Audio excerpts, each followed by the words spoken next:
everybody, welcome to my channel. In today's video, we are going to talk about my visit to Phnom Penh, the capital of Cambodia. Phnom Penh was the third visit on my 4-month trip through Southeast Asia last year in 2024. And Phnom Penh, sadly, was also my least favorite place out of all of them.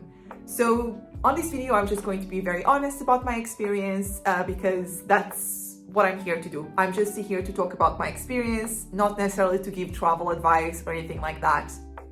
So without any further ado, let's dive in.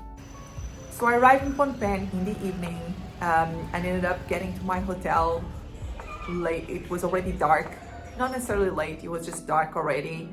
And sadly, I'm not very lucky with the person that welcomes in this hotel. So there was this guy at the reception who was very unfriendly, and I don't think he actually uttered a single word to me. I told him my name, that I have a reservation for 2 nights, and he kind of checked the computer, gave me a key, and pointed to the left where there was a door.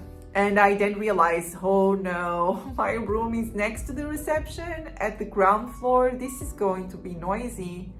But it was about to get worse, because when I opened the bedroom door, I realized that even though I had the window, I had to keep the curtains closed, because next to the window, there was the restaurant slash lounge slash cafe slash bar area of the hotel, where music was also blasting very loudly.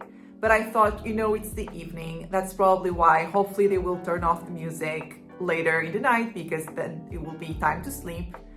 But then I was also again getting this kicky feeling about the room. I could see that it wasn't necessarily clean, or it wasn't cleaned up to my standards, I suppose. And I was already lowering my standards, knowing that, of course, in different cultures, people also have different standards of cleanliness. And also because I knew I was paying a very low fee for that hotel. But it did have amazing reviews on Booking and Agoda, so I was just like, where did those reviews come from? Because the staff so far was not welcome. There's loud music outside of my bedroom, and the bedroom isn't very clean. Now, of course you can tell me, why didn't you just ask for another room? I don't know why I did the things the way I did it whilst I was in Phnom Penh, but I can tell you that mentally I just wasn't in a very good place.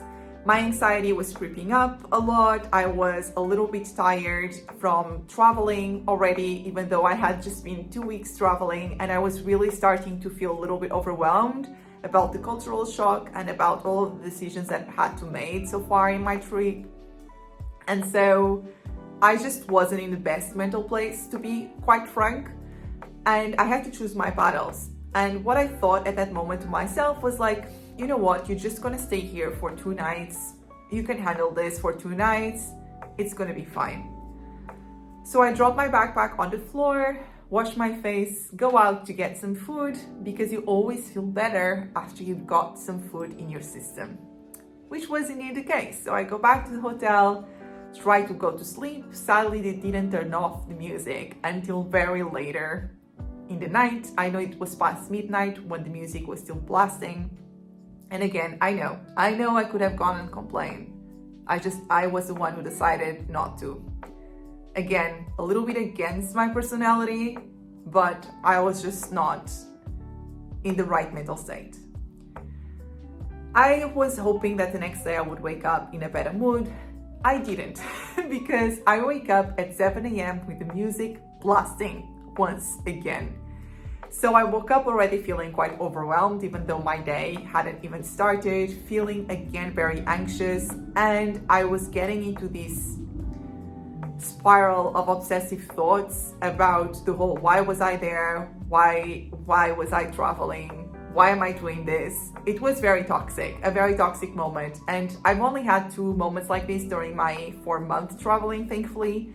But I think it was just a combination of a lot of factors. And of course, I wasn't being very kind to myself either, to the point that in that day, I should have probably just stayed in and relaxed, but I was just like, no way.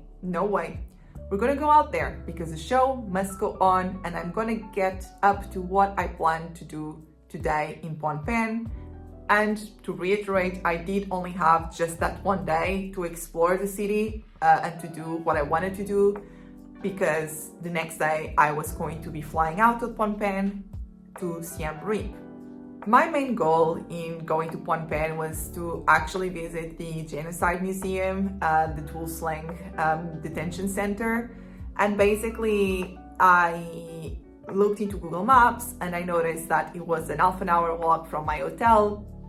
And because I am a huge fan of walking, I didn't even think much about it. Now, one thing, if you are like me and you do like to walk, one of the massive shocks and realizations that you're gonna get in a lot of Southeast Asian cities, specifically places like Phnom Penh, Ho Chi Minh City, Hanoi, is that a lot of the neighborhoods are just not walkable at all. In the sense that even when you have sidewalks, those sidewalks might be a little bit dangerous and treacherous. You have to be careful with loose stones, with potholes. You also will see that the sidewalks are often obstructed with parked cars or parked mopeds. Sometimes the shop owners or the restaurant owners use the space in the sidewalk to set up tables and chairs as well. So it's really not the most walkable experience. Sometimes you don't even have sidewalks. And when it comes to traffic, they also don't respect anything. So you might get mopeds actually jumping on the sidewalk to kind of go around the traffic. And even when you want to cross the road in Phnom Penh, you did have zebra walks, which is more than I can say about other places, and also traffic lights, but they just don't respect it. Pedestrians don't have any rights, seemingly, in Phnom Penh. And of course, there are other ways you can go from point A to point B. I could have called an Uber, I could have called a tuk-tuk, for instance. However, I just really love to walk when I'm visiting new places. I just feel like when I walk in new places, it's almost like I'm skin to skin with this new city. And I just feel like I can observe the local life more closely. I notice details in regards to the architecture. I kind of peek into the windows of little shops, little restaurants, little cafes, and it gives me a better sense of what it is like to live in the city that I'm visiting. And sometimes by walking, I even find interesting streets or interesting things that I would have bypassed completely if I used the public transport or private transport, or even if I was driving myself. Now, for some reason, those 30 minutes of walk were just too much for me. The weather was already really hot, even though it was very early in the morning. The traffic was insane. There was the noise of the mopeds, the cars honking, the air pollution. Of course, I wanted to observe what was around me, but I had to be careful not to trip on a loose stone on the sidewalk, for instance. And then there were some streets that have this very strong smell of sewage and trash. Bear in mind that, of course, these cities don't have the same conditions in terms of garbage disposal, which means that a lot of organic matter, a lot of trash stays outside, deteriorating, and it also decomposes at a much faster rate because of the weather that is humid and hot. So at that point, I was suffering from sensory, since I was sensory overwhelmed with the noise, the smells, like my eyes, because the sun was also so strong. But I did finally get to the museum, and I did take some interesting photos along the way. However, when I get to the museum, my frustrations were just about to continue. One thing that I have to know before visiting Cambodia is that they have a dual currency system, which means that even though they have their own local currency, the Cambodian real, they also use, and mostly they use, US dollars for the day-to-day transactions. Most times you actually have the prices displayed in US dollars. I actually don't really recall seeing Cambodian real like taking priority over US dollars, not US American dollars. And the other thing that you also need to bear in mind that could be a little bit tricky is that even when you pay in US dollars, sometimes they can give you change in reals, which isn't ideal. you can be easily tricked, or sometimes you just don't want this currency back home because you can't do anything with it if you're not in Cambodia.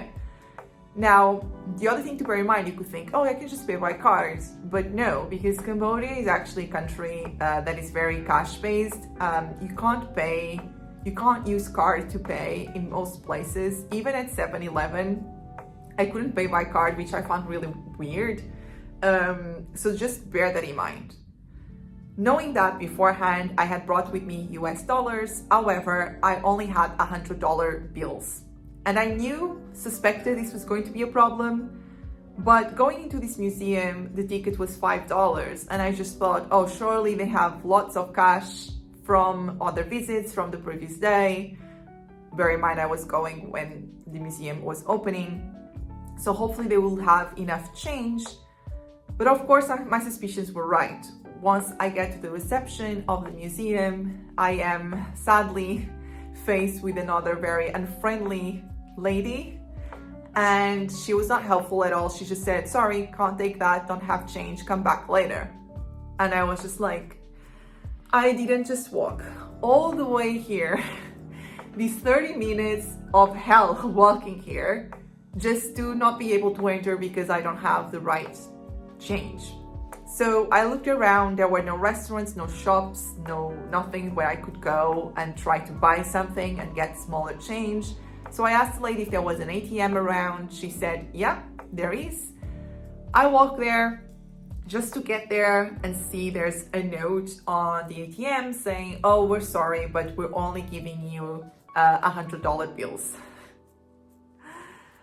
Honestly, at this point, I was just like, oh my God, don't tell me I came here and I can't see the museum. So I then had this idea, why don't I just pay in Cambodian reals? I can withdraw some from this ATM. Hopefully I can pay with that. So I go back to reception. I ask if I can pay in reals. She says yes, tells me how much it is in this currency. I go back to the ATM and thankfully I'm able to withdraw the money. I go in there, pay for the ticket, and in the meantime, she also asks me if I want an audio guide. Now, I asked her how much it was, and the audio guide was $5, which was the same price of the ticket. And it's a bit weird, right? It's strange that you pay the same for the audio guide that you would pay for the ticket. So instead of the visit being $5, it will be $10. And don't take me wrong, it's not that it's very expensive or anything like that. But my automatic response was, no, it's fine. I only use audio guides in 3 different situations. So I would pay for the audio guide if the person definitely recommends and says that the visit makes next to no sense without one. If the visit, of course, is including the audio guide because you need the audio explanation to understand what you're seeing, or if I am extremely interested in a specific exhibition that I'm visiting and I am treating it almost as a class. And so I want to get that additional context, that additional information and learning. And usually when I do that, I know I'm going to be in that exhibition probably for like over 2 hours. In this situation, I was just like, no, she said fine. And I walked into the museum just to immediately regret this decision. My advice to you, if you're going to go to Phnom Penh and visit the Genocide Museum, pay for the audio guide, because inside you've got almost no information about what you're seeing. Of course, sadly, a lot of what you do see, it's very self-explanatory. But I would say that if I had the opportunity to go back, I would definitely go with the audio guide. And I also did think about going back and pay for the audio guide. But once again, I don't know what was happening to me that day, but I just was like, whatever, it is what it is. Now, I'll have to change the tone to be a little bit more serious, because of course now I'm telling you about my own personal experience and challenges and difficulties in Phnom Penh. But I even feel silly now moving to this next topic, because of course these little hiccups, let's call it, that a privileged white woman like myself was going through in Phnom Penh, It's like a little grain of sand in comparison to the enormity of what I was about to visit and the suffering that the Cambodian population, the Cambodians actually went through in the 70s. So before I dive into my visit into this museum, let me explain to you a little bit of what happened in the 70s in Cambodia. Bear in mind, I'm in no way like an historian or a specialist on this. This was just purely from the learnings and from the information I gathered visiting Cambodia. The years between 1975 and 1979 are considered like the 4 years of terror in the country. Basically, in 1979, the Communist Party, Khmer Rouge, which was led by Pol Pot, took over the power in the country, and their main goal was to make the country an agrarian society. So they made sure everybody moved out of the cities, specifically Phnom Penh, the biggest city in the country, to the countryside. And a lot of these people, or most of these people, were then put into forced labor camps where they would work under very harsh conditions from the first ray of sunshine until until the night in rice plantations. Most of these people ended up either dying of starvation, dying of exhaustion, or any other illnesses. Often they barely were given any food. They were often beaten up. Women and young girls were often raped as well. And thousands of people ended up dying in these fields. There was also a huge percentage of the population that was straight out murdered and killed by Khmer Rouge. Basically, to start with, anyone that was linked to the previous government was murdered, and then anyone with a higher education as well was executed. So I'm speaking about intellectuals, professors, students, but also doctors, lawyers, business leaders, also religious leaders, people who were affiliated to a certain religion, whether it was Christianity, whether they were Buddhists or Muslims, they would also be executed. And this included these people's families because you were considered guilty by association. So, let's say if it was the father who had been a higher rank official in the previous government, they would also kill the wife and all of their children, even when those children were just toddlers and babies, which is one of the things that shocks a lot of people, right? The number of executions was so high in this country during that time, not just direct executions, but also those who ended up dying in the labor fields, that it is estimated that a quarter of the population was absolutely decimated throughout those 4 years. And that kind of corresponds in official numbers to about 2 million people. But these official numbers likely don't reflect the full reality and the full extension. It is estimated it's a lot more than 2 million people. And to this day, you can see it because the Cambodian population is incredibly young. Almost 60% of the population is under 30 years old, which is insane. And it really shows there's a massive gap, probably a couple of generations that were mostly absolutely decimated throughout these 4 years of horror in the country.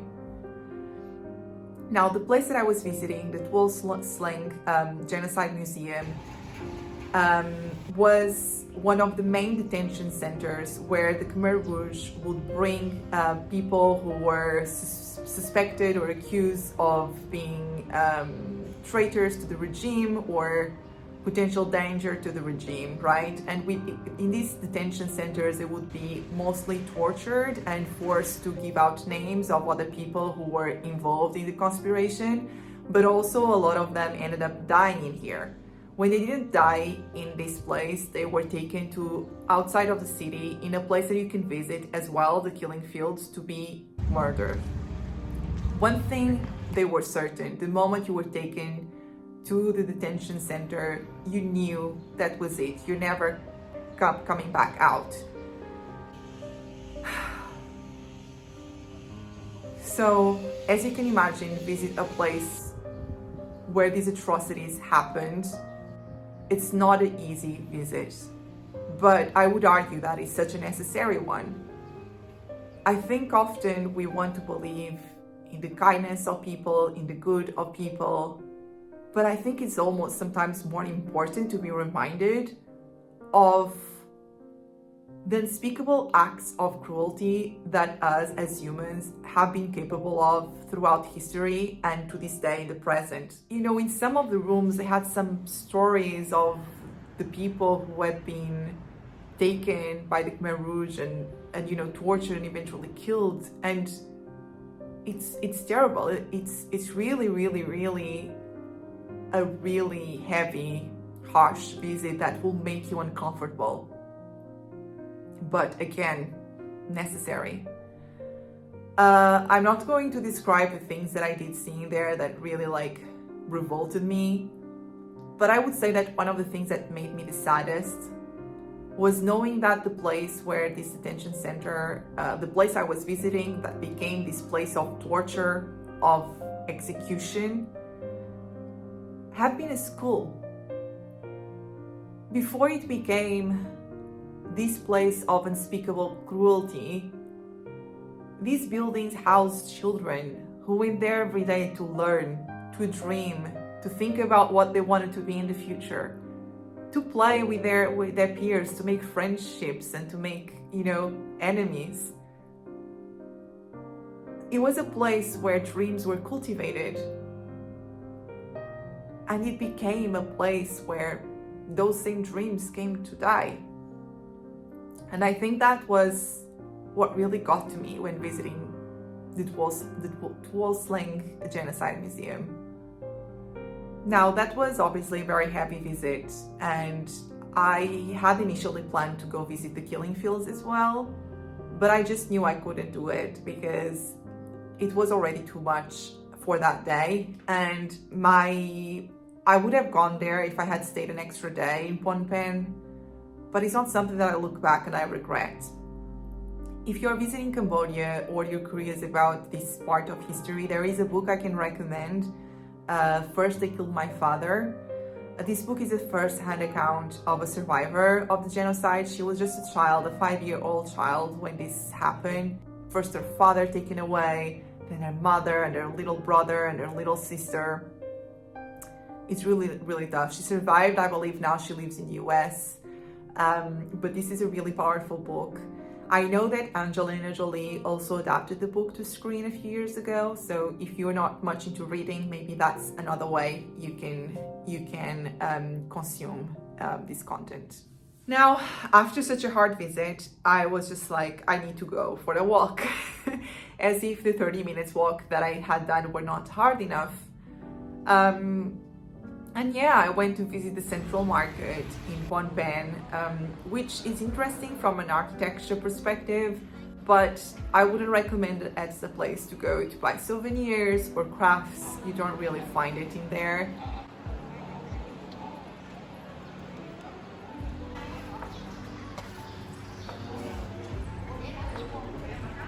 And then I walked to the tallest the tallest temple in the city.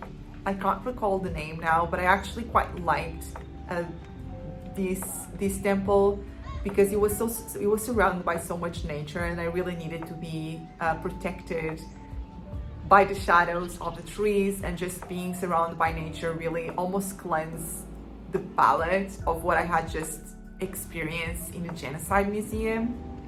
And then as I walked to and then I just stayed there for a while. I observed the locals going about their own religion traditions and spiritual practices. And then I walked towards the river, the Tuol Sleng River. And there is a very nice walk that you can do by the river. Sadly, it wasn't any cooler. At that point, the sun was really harsh and I just was really struggling. But it's a very interesting view where the river kind of meets with the Mekong River. So it is definitely a really nice walk. However, just be prepared to face a lot of poverty. I did see lots of homeless families with little kids, dirty kids, barefoot, walking around, really thin, clearly in need of food. And I think even though I did see a lot of poverty in other places as well throughout my travels, I think when you see this poverty in the city, for some reason it's more striking because you're also surrounded by so much wealth. This wasn't too far from the royal palace, right? And so it's definitely something that disturbs me even more, is when I see poverty in cities. It just looks like you are in poverty, but you're so alone because there's no community there. You have the uber wealth and the uber poor together, and that sort of like ends up shocking me even more. Now, after this walk, I was just absolutely exhausted, and I just decided to call it a day and finally allow myself to rest. I had lunch at a little restaurant where the owner, I believe he was the owner, was also so nice, and he was the first nice local, the first nice Cambodian that I found that even tried to make a little bit of conversation with me, as well as his wife, who was also there.